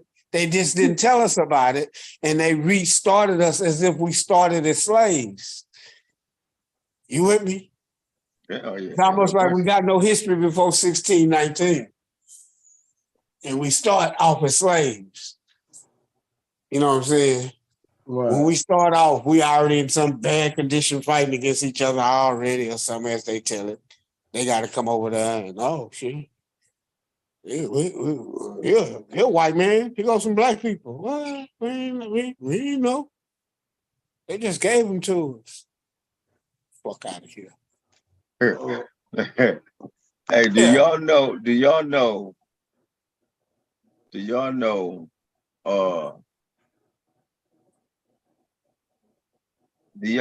know how many books King James inspired? Books, movies. No, just books. Oh, no, not by. I don't know the exact number. Do you, Gerald, When you say inspired, what that mean? wrote or King James supposed to have what he wrote? How many books did he write or I think they did both he said he have? had a book called Demonology. I don't know if he was the true author of it or whatnot. And Yeah, you know, yeah, the Bible is supposed to be his inspiring, but we know he didn't write it. But you know, I know about a book called Demonology or something like that. And I got some other. That's what I'm talking about right there. So you Oh, hip to that? I never really got into it. I just, heard that, him, as a king, you can get shit done for you. That's what the whole thing. So, to say that he was into demonology and he's white, that corresponds to me. To say that he was white and into forming this thing for his country, so he don't have to fuck with the Pope now, that makes sense to me too. You know what I'm saying? Yeah, that whole King James shit was for them to break away from the Catholics. You with me? Before that, if you was a Catholic and if you in England, you got to send your money to the Vatican. Right. He broke away from that. He said, "No, our money is staying in England. That's why England is the way they is now." He broke that. Got his own Bible. We ain't got to be worried about y'all shit. We got our own shit. It's just that when England started being a power and taking over the world, that Bible went with them. That was their religion.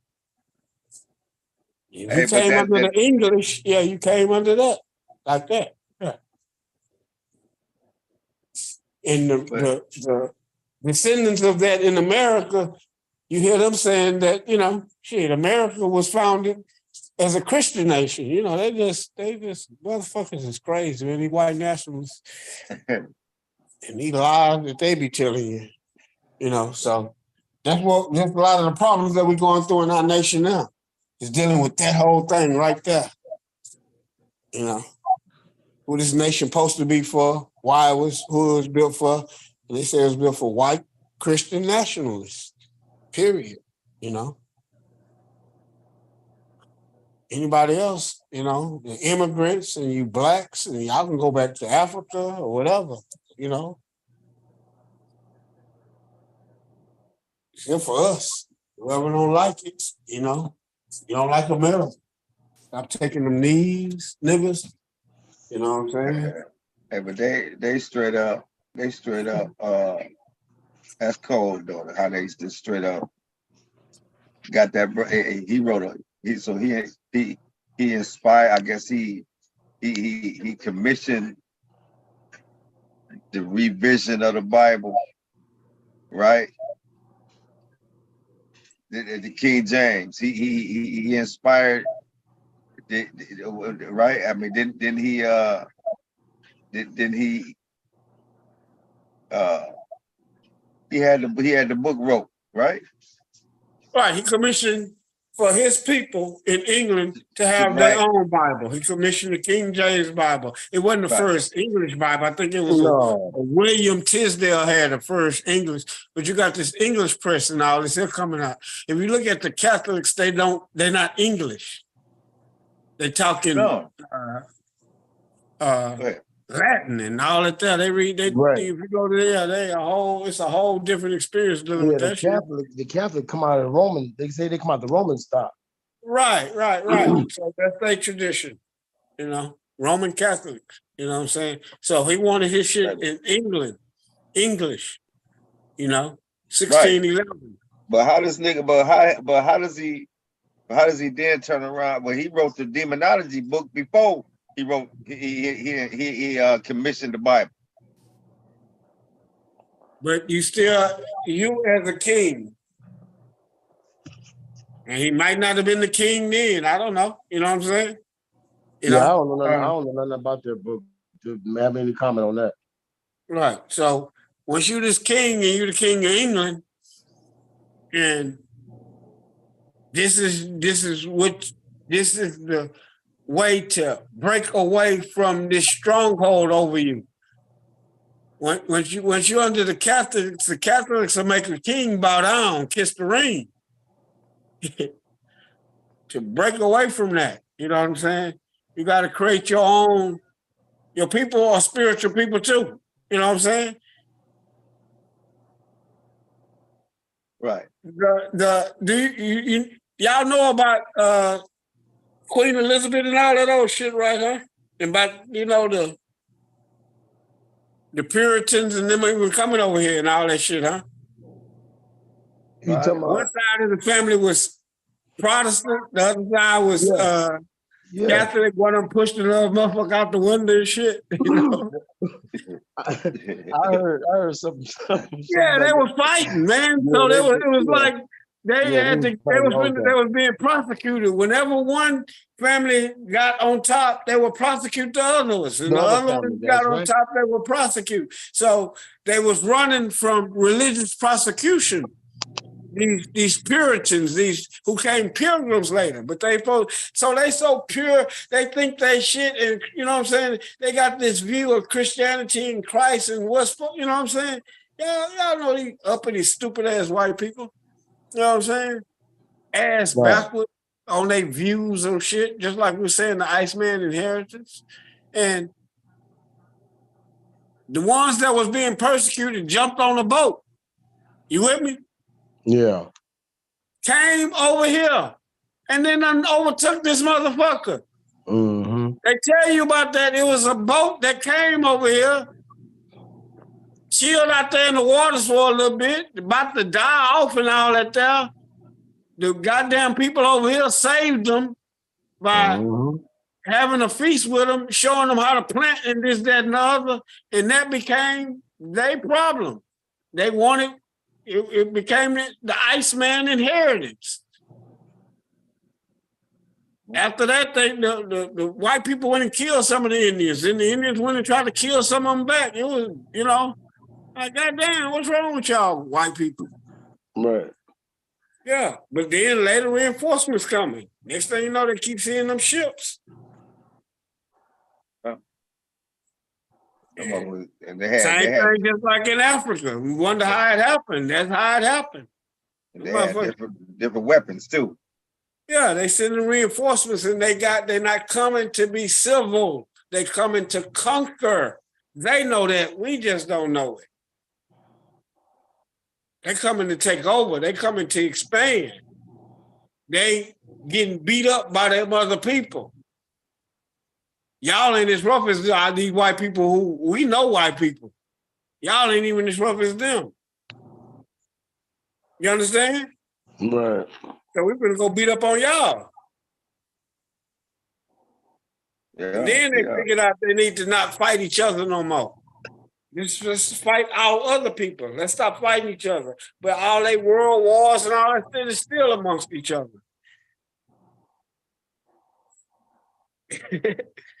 Russia fighting Croatia right now. Or whoever the fuck them white people. You said Ukraine? Ukraine, yeah, Russia, yeah, them same. You can't tell them people apart. Same niggas. Each other. Yeah, wiping each other out.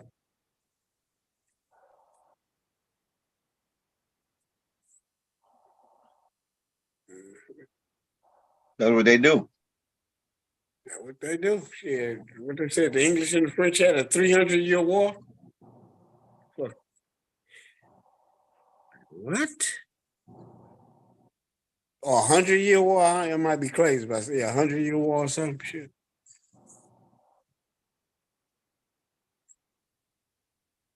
Hey, didn't the Black Panther Party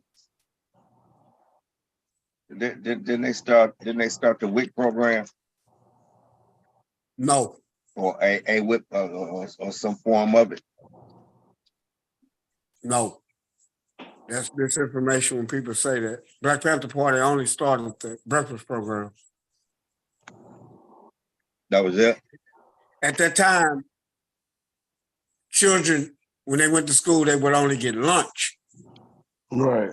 Yeah, you could go to school, but you better have ate at home already. So finding the conditions of Black children were most of these inner city where these parties were set up or these chapters were set up. Those children that they were their own children and children in their community, they were going to school hungry if they were poor. So they started feeding those children or tapping into the resources within their communities and saying, hey, give us some of this. If you got this in the community, get some bread, get something, you know what I'm saying? So we can cook for the children. When they was doing this, they were also giving them liberation information, and you know what I'm saying? And one time Huey P. Newton was in jail and they free Huey. Huey was a cop killer. Huey had killed a cop, literally. You know what I'm saying? So, hey, let our brother go, free Huey, you know. Black is beautiful, free Huey, you know. Revolution has come. Time to pick up the gun. These will be women and children singing these songs. That wasn't finna work. So you can't have those children coming up with them that type of ideas, is what J. Edgar Hoover said, and he called them public enemy number one. So them programs that they were doing with feeding the children, they did because they had fed so many children all across the country that people had got used to it, that they had to implement that into the school system to where children could go to school and get breakfast and lunch. That's what that was about. Right. Yeah, the WIC is just government, you know.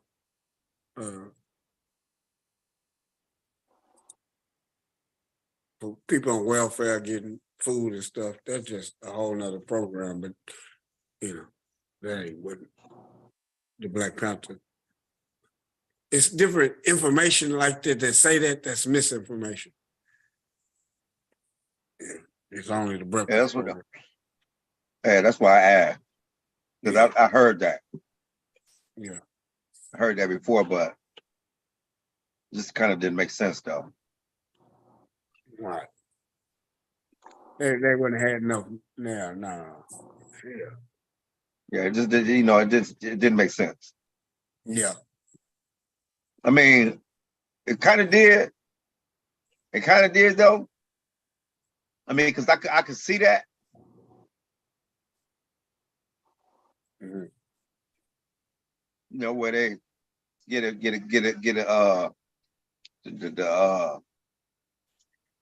mothers of small children or children period, children period. You know what I mean? Milk, bread, cheese, whatever. Right. It's like the government been doing that since people, you know what I'm saying, whenever they could, and people, you know. Yeah. Yeah. Hey, so look here, man. We can go and close out, King. Yes, sir. Yeah, man. This was all right, man. Hey, family. I just want y'all to know, man. Y'all can join anytime. We just building. We just we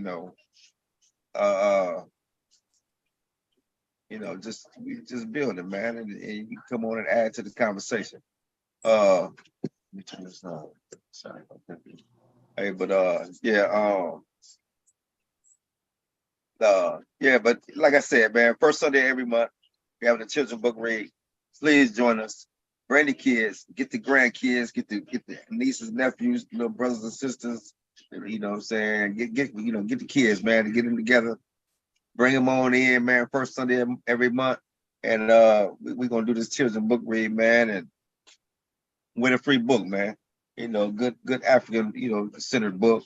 You know what I mean? About real African people doing real things. You know what I'm saying? So yeah, please join us, man. I mean, we don't bite. You know what I'm saying? So Gerald, you want to close us out, King? I appreciate the bill, panel, Jamie there. Good bill. Hopefully, if anybody ever catch it on a rebroadcast or whatnot, they learn something from it. And like I said, see the brothers Sunday, and shit, Black Power, Black Love. That's right. All right, and Eric, you want to close out, King? Sure, man. Like always, thanks for inviting me. It's always a pleasure. Thankful to be around some brothers who care about making a difference and care about their own lives. And it's always interesting to, just share information, learn and grow. Just keep it moving. That's right, man. Hey, so listen, fam, we got Sunday coming up. We got. I hope she's ready, man. I got to contact her, but we got Miss Charlie or Queen Yamaya. Yeah, Queen Yamaya is supposed to do some on my aunt. Remember that, Gerald? Yeah.